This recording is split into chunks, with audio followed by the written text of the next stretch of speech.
Avengers infinity war में doctor strange ने Thanos से फाइट के टोटल 14 मिलियन पॉसिबल सिनारियोज देखे थे और उन 14 मिलियन केसेस में से सिर्फ एक केस ऐसा था जिसमें एवेंजर्स थानोस से जीत रहे थे। आसान शब्दों में इसका ये मतलब हुआ कि एवेंजर्स के जीतने की पॉसिबिलिटी बहुत ही ज़्यादा कम थी। इस चैप्टर में हम इसी वर्ड को समझने वाले हैं, पॉसिबिलिटी। आपने ये वर्ड बहुत बार सुना होगा। पॉसिबिलिटी वर्ड किसी घटना के होने की संभावना को दिखाता है। जैसे अगर कोई घटना पॉसिबल है तो उसके होने के कितने % चांस हैं, उसके होने की कितनी पॉसिबिलिटी है। आप अक्सर न्यूज़ चैनल वगैरह पर ये सुनते होंगे कि कल बारिश होने के 30% चांस हैं या आज बारिश होने के कोई चांस नहीं है। या जैसे यहाँ देखिए, यहाँ इस कॉइन को उछालने पर हेड और टेल में से किसी एक के आने के 50-50% चांस हैं। बस इसी पॉसिबिलिटी के कॉन्सेप्ट को अगर हम थोड़ा मैथमेटिक्स के लैंग्वेज में कहें तो हम इसे कहेंगे प्रोबेबिलिटी। सभी को नमस्ते, मेरा नाम हर्षित है और इस चैनल पर आपका स्वागत है। इस लेक्चर में हम अपनी 10th क्लास के मैथमेटिक्स की बुक का चैप्टर नंबर 15 प्रोबेबिलिटी पढ़ेंगे और मैं कोशिश करूँगा कि इसे काफ़ी ईजी लैंग्वेज में समझा सकूँ। देखिए, मैंने काफ़ी सोचा इस बारे में और मैं इस कंक्लूजन पर आया हूँ कि मैं 9th और 10th दोनों क्लासेस की प्रोबेबिलिटी के लिए एक ही वीडियो बनाऊँगा और इसी लेक्चर में मैं सभी टॉपिक्स क्लियर कर दूँगा। ऐसा इसीलिए क्योंकि प्रोबेबिलिटी एक बहुत ही छोटा और इजी चैप्टर है। मैं कुछ दिनों से सोच रहा था कि इस लेक्चर को मैं किस तरह बनाऊँ। अब मुझे लगता है कि अगर हम डिफरेंट क्वेश्चंस के ज़रिए इस चैप्टर को समझते हुए चलें तो ज़्यादा बेहतर होगा। इस लेक्चर में हम काफ़ी क्वेश्चंस कवर कर लेंगे और जो क्वेश्चन बाकी रह जाएंगे उनकी प्रैक्टिस हम दूसरे वीडियो में करेंगे। ठीक है, फिलहाल हम इस लेक्चर का एक छोटा सा ओवरव्यू देख लेते हैं। इस पेज में आप एक बार देख लीजिए कि इस लेक्चर में हम क्या क्या टॉपिक्स कवर करने वाले हैं।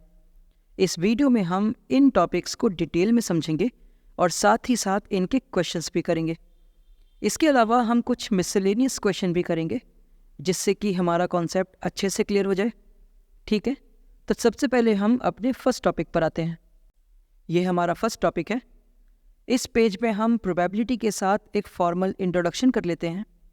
प्रोबेबिलिटी बेसिकली मैथमेटिक्स की एक ब्रांच है जिसमें हम किसी इवेंट के यानी किसी घटना के होने या ना होने की पॉसिबिलिटी के बारे में पढ़ते हैं।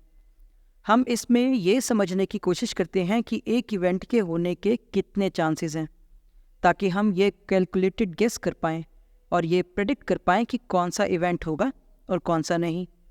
इसी वजह से प्रोबेबिलिटी काफ़ी सारे रियल लाइफ सिचुएशंस में भी यूज़ होता है, जैसे वेदर फोरकास्टिंग, स्पोर्ट्स और आर्टिफिशियल इंटेलिजेंस वगैरह।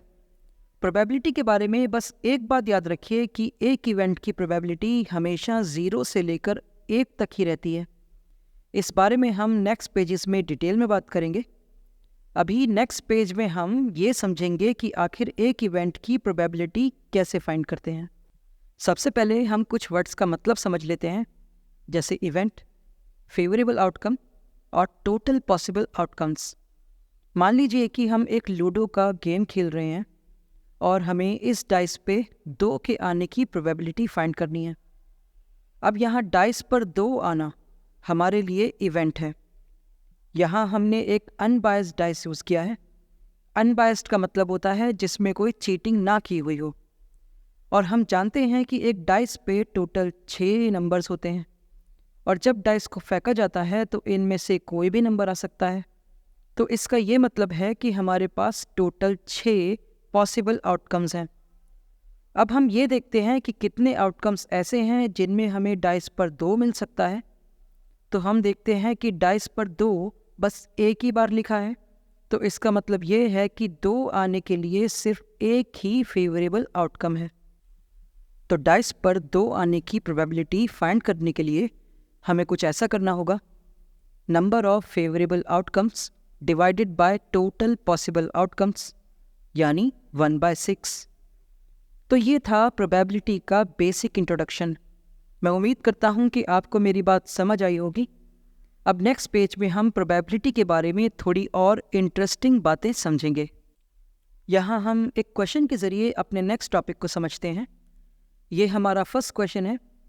इसमें PE यानी प्रोबेबिलिटी ऑफ एन इवेंट है 0.05। तो हमें फाइंड करना है कि नॉट E की प्रोबेबिलिटी क्या होगी।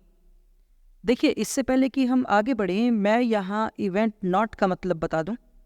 जैसे एक घटना का होना हमारे लिए इवेंट है, वैसे ही उस घटना का ना होना हमारे लिए इवेंट नॉट होता है। जैसे पिछले डाइस वाले केस में 2 का आना इवेंट है और 2 का ना आना इवेंट नॉट है। अब आप ये बात ध्यान रखिए कि प्रोबेबिलिटी ऑफ इवेंट और प्रोबेबिलिटी ऑफ इवेंट नॉट का सम 1 होता है। अब अगर हमें प्रोबेबिलिटी ऑफ इवेंट नॉट की वैल्यू चाहिए तो हमें PE को बराबर के दूसरी साइड भेजना होगा और इसे सॉल्व करने पर हमें प्रोबेबिलिटी ऑफ इवेंट नॉट की वैल्यू मिलती है 0.95। इस पेज पे हमने एक नई बात सीखी कि एक इवेंट की प्रोबेबिलिटी और उस इवेंट के ना होने की प्रोबेबिलिटी का सम 1 होता है। अब जैसा कि मैंने कहा कि प्रोबेबिलिटी 0 से लेकर 1 तक होती है, यानी किसी इवेंट की प्रोबेबिलिटी मिनिमम 0 और मैक्सिमम 1 हो सकती है। तो क्या आप बता सकते हैं कि इन चारों ऑप्शंस में से कौन सा ऑप्शन किसी इवेंट की प्रोबेबिलिटी नहीं हो सकता? यहाँ ऑप्शन A और D 0 से लेकर 1 के बीच में हैं, तो ये दोनों तो किसी इवेंट की प्रोबेबिलिटी हो सकते हैं। ऑप्शन C परसेंटेज फॉर्म में लिखा है, तो ये भी किसी इवेंट की प्रोबेबिलिटी हो सकता है। लेकिन ऑप्शन B एक माइनस का नंबर है, यानी 0 से छोटा नंबर है, इसलिए ये किसी इवेंट की प्रोबेबिलिटी नहीं हो सकता। मैं उम्मीद करता हूँ कि आपको ये बात समझ आई होगी। अब हम आते हैं अपने नेक्स्ट टॉपिक पर, टाइप्स ऑफ इवेंट्स। जैसा कि मैंने बताया कि इवेंट एक घटना है जिसकी प्रोबेबिलिटी निकालनी होती है। इस पेज में मैंने इवेंट्स के 2 टाइप लिखे हैं। पहला है श्योर इवेंट। ये एक ऐसी घटना होती है जिसका होना निश्चित है, जिसका होना श्योर है, जो इवेंट होना ही है। जैसे रात के बाद सुबह का आना, एक सेब के पेड़ का सेब ही पैदा करना, और जैसे कुरकुरे के पैकेट में से कुरकुरे ही निकलना। जो इवेंट श्योर इवेंट होता है उसकी प्रोबेबिलिटी 1 होती है। और दूसरा टाइप है इम्पॉसिबल इवेंट। ये एक ऐसी घटना होती है जिसका होना इम्पॉसिबल है। जैसे एक लूडो के गेम में डाइस पर 7 का आना, एक सेब के पेड़ का केले पैदा करना, रात के 12 बजे सूरज का निकलना, और जैसे कुरकुरे के पैकेट में से चॉकलेट का निकलना। जो इवेंट इम्पॉसिबल होता है उसकी प्रोबेबिलिटी 0 होती है। अब हम आते हैं अपने नेक्स्ट टॉपिक की तरफ। इस पेज में हम इक्वली लाइकली आउटकम्स के बारे में समझेंगे। देखिए, ऐसे एक्सपेरिमेंट्स जिनमें सभी पॉसिबल आउटकम्स के आने के बराबर चांसेस हों, तो उन्हें हम इक्वली लाइकली आउटकम्स कहते हैं। जैसे जब हम एक कॉइन उछालते हैं या डाइस थ्रो करते हैं, तो हम इस बात का ध्यान रखते हैं कि ये कॉइन और डाइस अनबायस्ड हों, यानी इनमें कोई चीटिंग ना की हुई हो। एक अनबायस्ड, एक फेयर कॉइन में हेड और टेल आने के बराबर चांस होते हैं, यानी ये दोनों आउटकम्स इक्वली लाइकली आउटकम्स हैं। बिल्कुल उसी तरह एक फेयर डाइस में 1 से लेकर 6 तक सभी नंबर्स के आने के बराबर चांस होते हैं, यानी ये सभी इक्वली लाइकली आउटकम्स होते हैं। अब इस पेज पे हम इक्वली लाइकली आउटकम्स के बारे में कुछ और समझते हैं। आप एक बार इस पेज में देखिए, यहाँ हमारे पास 2 एक्सपेरिमेंट्स हैं। पहला केस कुछ इस तरह है कि एक ड्राइवर इस कार को स्टार्ट करने की कोशिश कर रहा है। अब यहाँ हमारे पास सिर्फ 2 ही पॉसिबल आउटकम्स हैं, या तो ये कार स्टार्ट हो जाएगी या फिर ये कार स्टार्ट नहीं होगी। तो क्या ये दोनों आउटकम्स इक्वली लाइकली हैं? क्या इन दोनों आउटकम्स के होने के बराबर चांसेस हैं? जी नहीं। ये कार स्टार्ट होगी या नहीं, ये इस बात पर डिपेंड करता है कि इस कार की कंडीशन क्या है। ये कार कब से बंद पड़ी है और इसमें सफिशिएंट फ्यूल है भी या नहीं। अगर ये कार काफ़ी टाइम से बंद पड़ी है या इसमें सफिशिएंट फ्यूल भी नहीं है, तो इस बात के ज़्यादा चांसेस हैं कि ये कार स्टार्ट नहीं होगी। और अगर ये कार कल ही चली थी और इसमें फ्यूल भी सफिशिएंट है, तो इस बात के ज़्यादा चांसेस हैं कि ये कार स्टार्ट हो जाएगी। यानी इस केस में कार का स्टार्ट होना और ना होना इक्वली लाइकली आउटकम्स नहीं है। अब इस दूसरे केस में देखिए, यहाँ एक बास्केटबॉल प्लेयर बॉल को बास्केट में डालने की कोशिश कर रहा है। अब यहाँ दो पॉसिबल आउटकम्स होंगे, या तो वो प्लेयर शॉट मार लेगा या फिर वो शॉट मिस कर देगा। तो क्या ये दोनों आउटकम्स इक्वली लाइकली आउटकम्स हैं? नहीं। इस केस में ये इस बात पे डिपेंड करता है कि उस प्लेयर का टैलेंट और उसकी प्रैक्टिस कैसी है। अगर वो अच्छा प्लेयर है तो उसके बॉल के बास्केट में डालने के चांसेस ज़्यादा होंगे, और अगर वो एक बेकार प्लेयर है तो इस बात के ज़्यादा चांसेस होंगे कि वो शॉट मिस कर देगा। यानी इस केस में ये दोनों इक्वली लाइकली आउटकम्स नहीं हैं। अब हम आते हैं अपने नेक्स्ट टॉपिक पर। देखिए, अब से हम प्रोबेबिलिटी को और अच्छे से समझने के लिए एक के बाद एक केसेस लेते जाएंगे। जैसे हम यहाँ कॉइन का केस लेंगे। हम यहाँ ये समझेंगे कि जब एक कॉइन को एक बार उछाला जाता है तब टेल आने की प्रोबेबिलिटी क्या होगी। यहाँ हम जानते हैं कि इस केस में टोटल दो पॉसिबल आउटकम्स हैं, हेड और टेल आने का आउटकम एक है, तो टेल आने की प्रोबेबिलिटी होगी 1/2। अब इस पेज में हम ये समझेंगे कि जब दो कॉइन्स को एक साथ उछाला जाता है तब प्रोबेबिलिटी के क्वेश्चंस किस तरह के आते हैं। यहाँ एक बात पर ध्यान दीजिए कि एक कॉइन को दो बार उछालना या दो कॉइन्स को साथ में उछालना एक ही तरह से यूज़ किया जाता है। दो कॉइन्स को उछालने के केस में टोटल पॉसिबल आउटकम्स 4 होंगे, जो कि इस तरह है। जैसे पहले कॉइन पर हेड और दूसरे कॉइन पर भी हेड, पहले कॉइन पर हेड और दूसरे कॉइन पर टेल। इस तरह टोटल 4 आउटकम्स होंगे। अब मान लीजिए आपके पास कुछ ऐसा क्वेश्चन आता है कि एग्जैक्टली 2 टेल आने की प्रोबेबिलिटी बताओ, तो आपको ये देखना है कि कितने आउटकम्स ऐसे हैं जिनमें दोनों केसेस में टेल आ रहा है। यहाँ ऐसा केस एक ही है और टोटल आउटकम्स 4 हैं, तो एग्जैक्टली 2 टेल आने की प्रोबेबिलिटी हुई 1/4। ठीक है। अब अगर क्वेश्चन कुछ इस तरह आए कि एटलीस्ट 1 टेल आने की प्रोबेबिलिटी बताओ। अब यहाँ 3 केस ऐसे हैं जिनमें एटलीस्ट 1 टेल आ रहा है और टोटल केस 4 हैं, तो एटलीस्ट 1 टेल की प्रोबेबिलिटी हुई 3/4। अब इस पेज में हम ये समझेंगे कि जब 3 कॉइन्स को एक साथ उछाला जाता है तो क्वेश्चंस किस तरह से आते हैं। जैसा कि आप देख सकते हैं कि इस केस में टोटल 8 पॉसिबल आउटकम्स हो सकते हैं। जैसे यहाँ देखिए, इस केस में तीनों कॉइन्स में हेड आया और इस केस में 2 हेड और 1 टेल। इस तरह से टोटल 8 केस हो जाते हैं।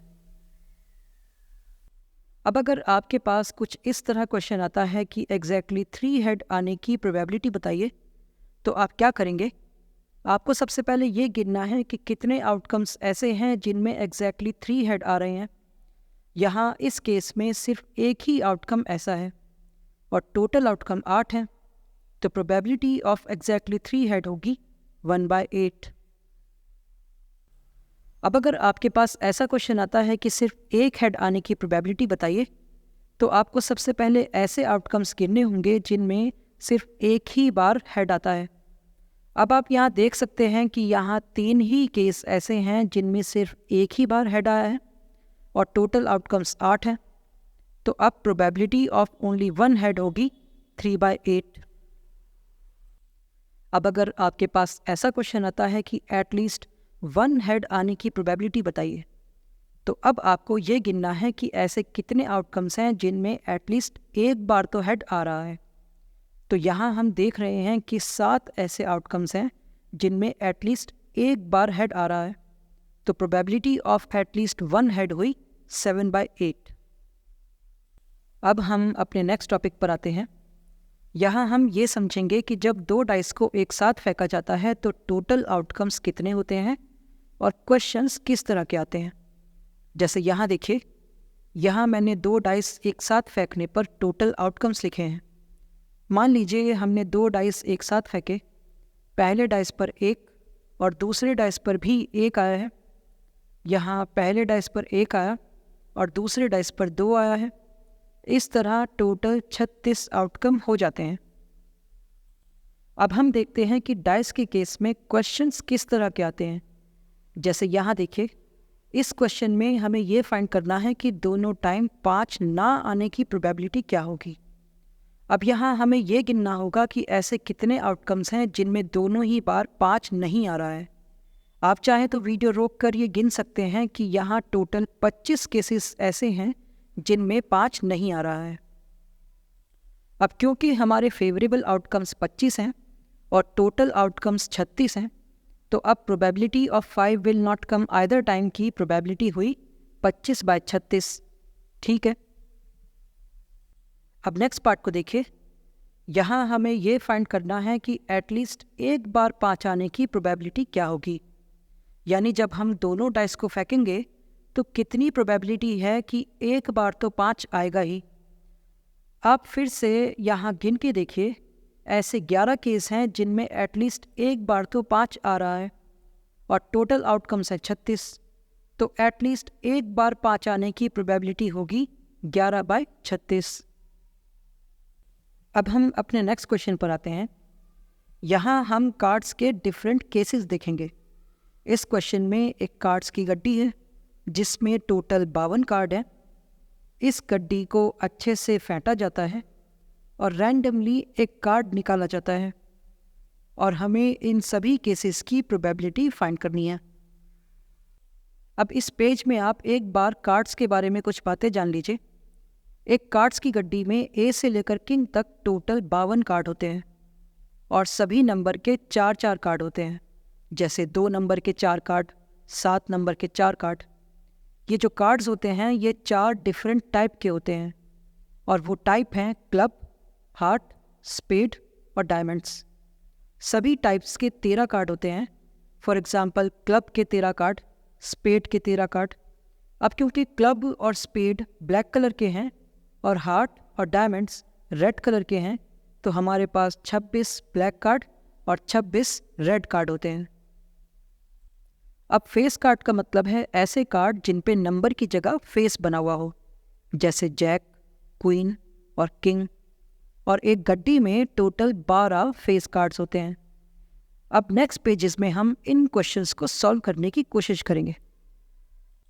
अब यहाँ फर्स्ट पार्ट में देखिए जैसे कि मैंने कहा कि हमारे पास कार्ड्स में सभी नंबर के 4 कार्ड्स हैं, यानी 4 किंग कार्ड्स हैं और रेड कलर के सिर्फ 2 ही किंग हैं, एक डायमंड का और एक हार्ट का, और टोटल कार्ड्स हैं 52। तो अब हम easily king of red colour की प्रोबेबिलिटी फाइंड कर लेंगे 2/52 यानी 1/26। अब हम आते हैं सेकंड पार्ट पर। जैसे कि मैंने कहा कि हमारे पास गड्डी में टोटल 12 फेस कार्ड्स हैं, किंग, क्वीन और जैक, और टोटल कार्ड्स हैं 52।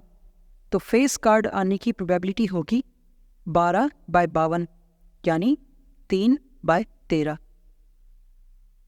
अब हम आते हैं तीसरे पार्ट पर। हमारे पास गड्डी में 12 फेस कार्ड हैं और उनमें से 6 कार्ड रेड कार्ड हैं। अब रेड फेस कार्ड की प्रोबेबिलिटी होगी 6/52 यानी 3/26। अब हम फोर्थ पार्ट पर आते हैं।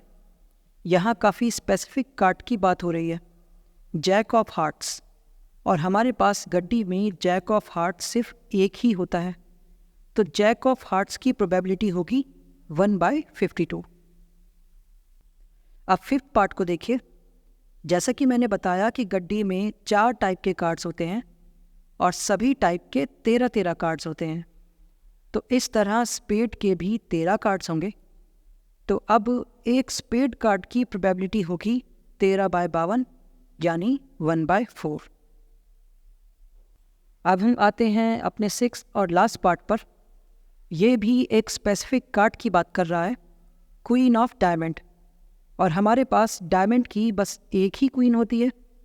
तो probability of queen of diamond होगी 1/52। तो ये थे हमारे कार्ड्स के क्वेश्चंस। मैं उम्मीद करता हूँ कि आपको मेरी बात समझ आई होगी। अब हम अपने नेक्स्ट क्वेश्चन पर आते हैं। ये काफ़ी इजी क्वेश्चन है। यहाँ एक बैग है जिसमें सिर्फ लेमन फ्लेवर कैंडीज़ ही हैं। अब मालिनी इस बैग से एक कैंडी निकालती है, तो हमें ये बताना है कि ऑरेंज फ्लेवर कैंडी आने की क्या प्रोबेबिलिटी होगी और दूसरे केस में लेमन फ्लेवर कैंडी आने की क्या प्रोबेबिलिटी होगी। अब आप ज़रा एक बात पे ध्यान दीजिए कि इस बैग में सिर्फ लेमन फ्लेवर कैंडीज़ ही थीं, तो इस बैग से ऑरेंज फ्लेवर कैंडी निकलना एक इम्पॉसिबल इवेंट है। इसीलिए ऑरेंज फ्लेवर कैंडी आने की प्रोबेबिलिटी होगी 0। अब क्योंकि ये बैग लेमन कैंडी से ही भरा है, तो एक लेमन कैंडी का निकलना एक श्योर इवेंट है, इसीलिए इसकी प्रोबेबिलिटी होगी 1। अब हम अपने नेक्स्ट क्वेश्चन पर आते हैं। यहाँ हमारे पास टोटल 1500 फैमिलीज़ हैं जिनके पास 2 बच्चे हैं। इस टेबल में ये दिखाया है कि कितनी फैमिलीज़ के पास 2 बच्चों में दोनों लड़कियाँ हैं, कितनी फैमिलीज़ के पास 1 लड़की और कितनी फैमिलीज़ के दोनों बच्चों में कोई लड़की नहीं है। अब तीनों टाइप की फैमिलीज़ में से रैंडमली एक फैमिली चूज़ की जाती है। अब हमें इन तीनों केसेस की प्रोबेबिलिटी फाइंड करनी है, साथ ही हमें इन सभी प्रोबेबिलिटीज़ का सम भी चेक करना है। जैसे यहाँ फर्स्ट केस में देखें तो हम देखते हैं कि 2 लड़कियों वाली 475 फैमिलीज़ हैं और टोटल फैमिलीज़ हैं 1500, तो 2 गर्ल्स वाली फैमिली की प्रोबेबिलिटी होगी 475/1500। अब सेकंड केस में देखें तो एक लड़की वाली 814 फैमिलीज़ हैं, तो एक लड़की वाली फैमिली की प्रोबेबिलिटी होगी 814/1500। अब थर्ड केस में देखें तो 0 लड़की वाली 211 फैमिलीज़ हैं, तो 0 लड़की वाली फैमिलीज़ की प्रोबेबिलिटी होगी 211/1500। अब इस पेज में हम इन सभी प्रोबेबिलिटीज़ का सम करते हैं और सम करने पर हम देखते हैं कि इनका सम 1 आ रहा है, जो इस बात को साबित करता है कि प्रोबेबिलिटी की मैक्सिमम वैल्यू 1 ही हो सकती है। अब हम आते हैं अपने नेक्स्ट क्वेश्चन पर। यहाँ एक बैग है जिसमें 5 रेड, 8 ब्लू और 4 ग्रीन मार्बल बंद हैं, यानी यहाँ टोटल 17 मार्बल बंद हैं। अब इस बैग में से रैंडमली एक मार्बल निकाला जाता है। अब हमें इन तीनों केसेस की प्रोबेबिलिटी फाइंड करनी है। जैसे यहाँ फर्स्ट केस में देखिए, क्योंकि हमारे पास 5 रेड मार्बल हैं और टोटल 17 मार्बल हैं, तो उस मार्बल के रेड होने की प्रोबेबिलिटी होगी 5/17। अब यहाँ सेकंड पार्ट में देखिए, अब क्योंकि हमारे पास 8 ब्लू मार्बल हैं, तो ब्लू मार्बल के निकलने की प्रोबेबिलिटी होगी 8/17। अब थर्ड केस में देखिए, ये थोड़ा कॉम्प्लिकेटेड है। यहाँ हमें इस बात की प्रोबेबिलिटी निकालनी है कि वो मार्बल ग्रीन मार्बल नहीं होगा। आप इस बात पर ध्यान दीजिए कि अगर वो मार्बल ग्रीन नहीं होगा तो वो रेड या ब्लू में से कोई एक होगा, और हमारे पास 5 रेड, 8 ब्लू यानी टोटल 13 ऐसे मार्बल हैं जो ग्रीन नहीं हैं। तो ऐसे में नॉट ग्रीन यानी रेड प्लस ब्लू की प्रोबेबिलिटी होगी 13/17। अब हम अपने नेक्स्ट क्वेश्चन पर आते हैं। यहाँ एक बॉक्स में टोटल 20 बल्ब हैं, जिनमें से 4 बल्ब डिफेक्टिव हैं और इन बल्ब में देखने में कोई डिफरेंस नहीं है। अब रैंडमली एक बल्ब निकाला जाता है, तो इस बात की क्या प्रोबेबिलिटी होगी कि वो बल्ब एक डिफेक्टिव बल्ब होगा। अब हमें पता है कि यहाँ 4 डिफेक्टिव बल्ब हैं और टोटल 20 बल्ब हैं, तो डिफेक्टिव बल्ब की प्रोबेबिलिटी होगी 4/20 यानी 1/5। अब सेकंड पार्ट में देखिए, मान लीजिए जो बल्ब निकाला जाता है वो डिफेक्टिव नहीं होता और वापस भी नहीं रखा जाता। अब बाकी बचे बल्ब में से एक बल्ब रैंडमली निकाला जाता है। अब इस बात की प्रोबेबिलिटी क्या होगी कि वो बल्ब डिफेक्टिव नहीं है, यानी एक ठीक बल्ब है। अब सॉल्यूशन में देखिए, अब क्योंकि एक बल्ब निकल चुका है तो अब हमारे पास टोटल 19 बल्ब हैं और डिफेक्टिव बल्ब अभी भी 4 ही हैं, यानी 15 बल्ब ऐसे हैं जो डिफेक्टिव नहीं हैं। तो अब नॉट डिफेक्टिव बल्ब की प्रोबेबिलिटी होगी 15/19। मैं उम्मीद करता हूँ कि आपको ये क्वेश्चन समझ आया होगा। अब हम आते हैं अपने लास्ट क्वेश्चन की तरफ। ये एक स्पिनिंग एरो का गेम है। इसमें इस साइकिल को स्पिन करते हैं और ये एरो किसी भी नंबर पे आ सकता है। मेरे बचपन में कुल्फ़ी वाले ऐसे स्पिनिंग गेम लेकर आते थे जिसमें वो कुछ चीटिंग करके रखते थे, लेकिन यहाँ इस केस में ये सभी इक्वली लाइकली आउटकम्स हैं, यानी इस गेम में कोई चीटिंग नहीं हो रखी है, बिल्कुल फेयर गेम है, यानी इन सभी नंबर्स के आने के बराबर चांसेस हैं।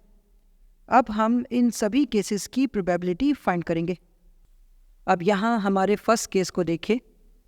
यहाँ हम देख रहे हैं कि इस गेम में 8 सिर्फ एक ही बार आया है और टोटल आउटकम्स 8 हैं, तो 8 आने की प्रोबेबिलिटी हुई 1/8। अब सेकंड केस में देखिए, इस गेम में हमारे पास 4 ऑड नंबर हैं, ऑड नंबर जो 2 से डिवाइड नहीं होते, तो अब ऑड नंबर की प्रोबेबिलिटी होगी 4/8 यानी 1/2। अब थर्ड केस में देखिए, इस गेम में हमारे पास 6 ऐसे नंबर हैं जो 2 से ज़्यादा हैं, तो ग्रेटर देन 2 की प्रोबेबिलिटी हुई 6/8। अब फोर्थ केस में देखिए, यहाँ सारे ही नंबर ऐसे हैं जो 9 से कम हैं और टोटल आउटकम्स भी 8 हैं, तो नंबर लेस देन 9 की प्रोबेबिलिटी होगी 8/8 यानी 1। यानी इस गेम में एरो एक ऐसे नंबर पे रुकेगा जो 9 से कम है। ये बात एक श्योर इवेंट है। मैं उम्मीद करता हूँ कि आपने इस लेक्चर में काफ़ी कुछ सीखा होगा। अब अगर आपने ये वीडियो यहाँ तक पूरा देखा है और आपको ये वीडियो अच्छा लगा है, तो मुझे लगता है कि मेरा ये चैनल ये डिज़र्व करता है कि आप इसे सब्सक्राइब करें। आपके सब्सक्राइब करने से हमें काफ़ी मोटिवेशन मिलता है और इस चैनल के ग्रो होने के लिए भी आपका सपोर्ट बहुत ज़रूरी है। साथ ही साथ आप इस वीडियो को लाइक और शेयर भी करें। वीडियो देखने का बहुत शुक्रिया। मैं ऐसे और वीडियो लाता रहूँगा। आप कमेंट्स में अपने पसंद का टॉपिक बताइए और मैं उस टॉपिक पर सबसे पहले वीडियो बनाऊँगा।